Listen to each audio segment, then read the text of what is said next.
Karma is often misunderstood.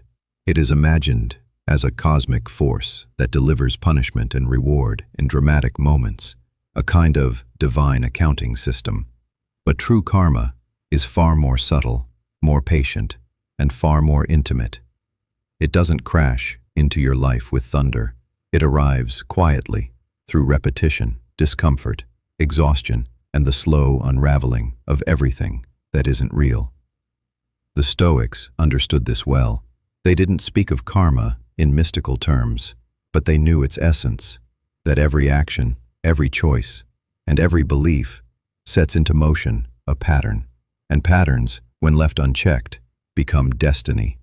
In a world addicted to appearances, karma reveals what is hidden. In a culture obsessed with speed, it honors the slow truth.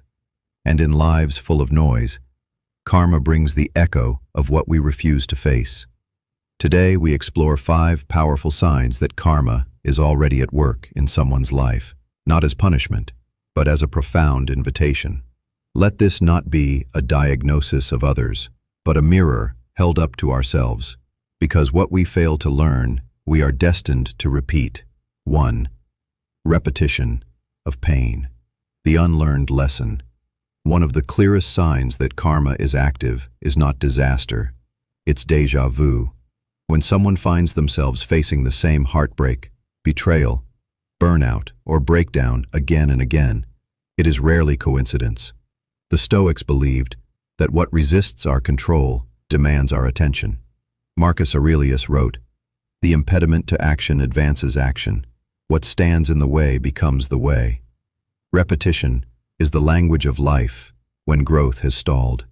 It's how fate teaches those who refuse to listen. That relationship that starts passionate and ends in emotional chaos. It's not about the partner. That job that feels exciting but turns toxic. It's not about the boss. It's about the pattern we bring with us. The unresolved wound we haven't faced. The lesson we keep skipping like a student who never finishes the chapter. For years, I repeated a painful cycle of overcommitting and then burning out. Each time I told myself it would be different. I changed jobs, cities, goals, but nothing truly changed because I didn't. The pattern remained because the wound remained. Karma isn't cruel, it's committed.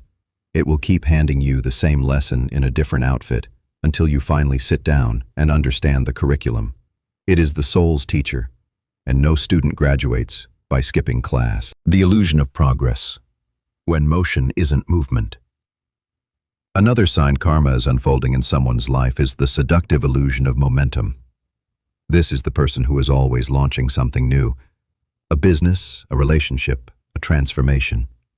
They are in perpetual motion, always beginning, never completing. From the outside, it can look like growth. But Stoic wisdom urges us to examine the quality of our actions, not just the quantity. Seneca said, "It is not that we have a short time to live, but that we waste much of it." Motion without depth is not movement, it's escape. We chase beginnings when we fear what staying will reveal. It takes courage to remain in one place long enough to build, to wrestle with resistance, to transform character rather than circumstance. Constant change may impress others, but true progress is invisible. It happens in stillness, in repetition, in the discipline of showing up long after the applause has faded. I lived this illusion. I thought I was evolving because I was always busy. But in truth, I was addicted to reinvention. I feared stagnation, not realizing I was stagnating in disguise. Karma didn't punish me. It patiently waited while my life grew more cluttered with unfinished ideas, half-built bridges, and 1,000 shallow starts. Eventually, the exhaustion became louder than the excitement. That's when I realized growth doesn't come from running. It comes from rooting. And karma always brings us back to the place we abandoned. 3. Polished on the surface but feels turbulent underneath. This is the curated persona, the one who looks peaceful, successful, enlightened, but is quietly unraveling. Stoicism reminds us that virtue, not visibility, is the measure of a life well lived. Epictetus said, First, say to yourself what you would be, and then do what you have to do. Image management is seductive. It offers validation without vulnerability, applause without authenticity. But karma doesn't care how well you perform peace. It cares whether you embody it. When someone obsesses over their aesthetic, their brand, their narrative, while their private life is unraveling, karma doesn't intervene dramatically. It allows the illusion to continue until it becomes unbearable. I know because I lived there. There was a season where my outward life looked intentional and curated. People praised my clarity, my inspiration. But inside, I was fractured. I was overworked, emotionally disconnected, and spiritually numb. I was performing stillness while drowning in unrest. Eventually, the weight of the performance broke me. Not publicly, but internally, and that collapse became the turning point. Karma didn't destroy my image. It revealed my disconnection from it. The real work began when I stopped trying to impress and started trying to integrate. 4. Loss that feels familiar. The soul's hidden saboteur. Karma often arrives not with punishment, but with loss that repeats. And what makes it so painful isn't just that we lose, it's that the loss feels eerily familiar. Good things slip through our hands. Love, success, friendships, inner peace. We blame the world, but if the pain has a pattern, we must consider this hard truth. We may be the one making it feel safer to lose than to receive. Stoic thought teaches that character is fate. If your beliefs, emotions, and actions are misaligned, the results of your life will reflect that misalignment. And many people, without knowing it, have trained their nervous systems to feel more comfortable in chaos than in calm. If love was conditional in childhood, unconditional love feels threatening. If worth was earned through performance, rest feels dangerous. Karma reveals this not through punishment, but through exposure.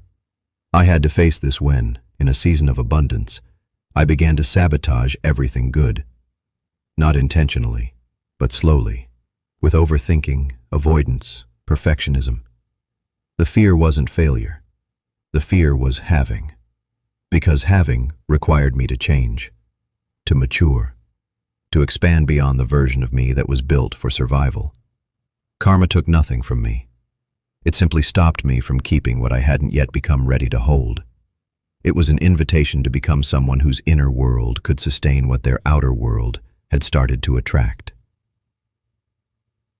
5. Emotional exhaustion, when the soul can no longer pretend. The final and perhaps most revealing sign that karma is active is soul-deep exhaustion. Not from work or responsibilities, but from pretending. When someone is emotionally drained, even when their life appears full, karma is quietly doing its work. It is unraveling the false self.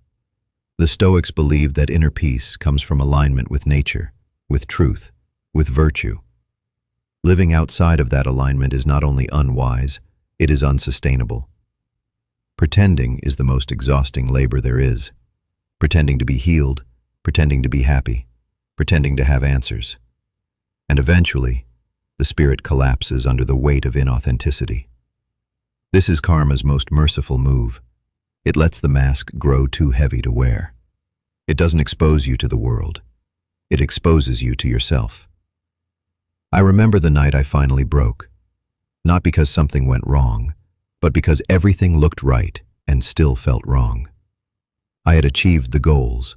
I had checked the boxes. But inside, I was numb.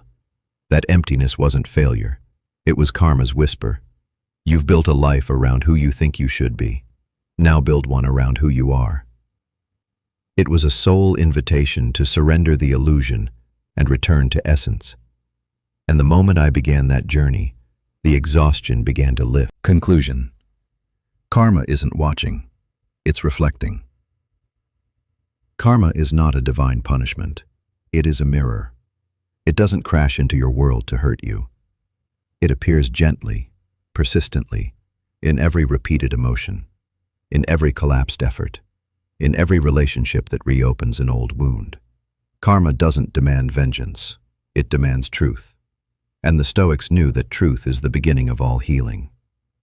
We attract what reflects us. We lose what we are not prepared to maintain. We chase appearances when we have abandoned essence. But the moment we become willing to see clearly, karma changes from punishment to preparation, from reaction to revelation, from resistance to rebirth. Ask yourself, where am I seeing patterns? What feels heavy? What am I pretending not to know? Because the moment you answer honestly, karma no longer needs to keep teaching the same lesson. You graduate from the cycle, not by defeating karma, but by finally understanding it. And in that understanding, you begin to live not from reaction, but from wisdom. That is the Stoic path. That is the karmic invitation. That is your freedom.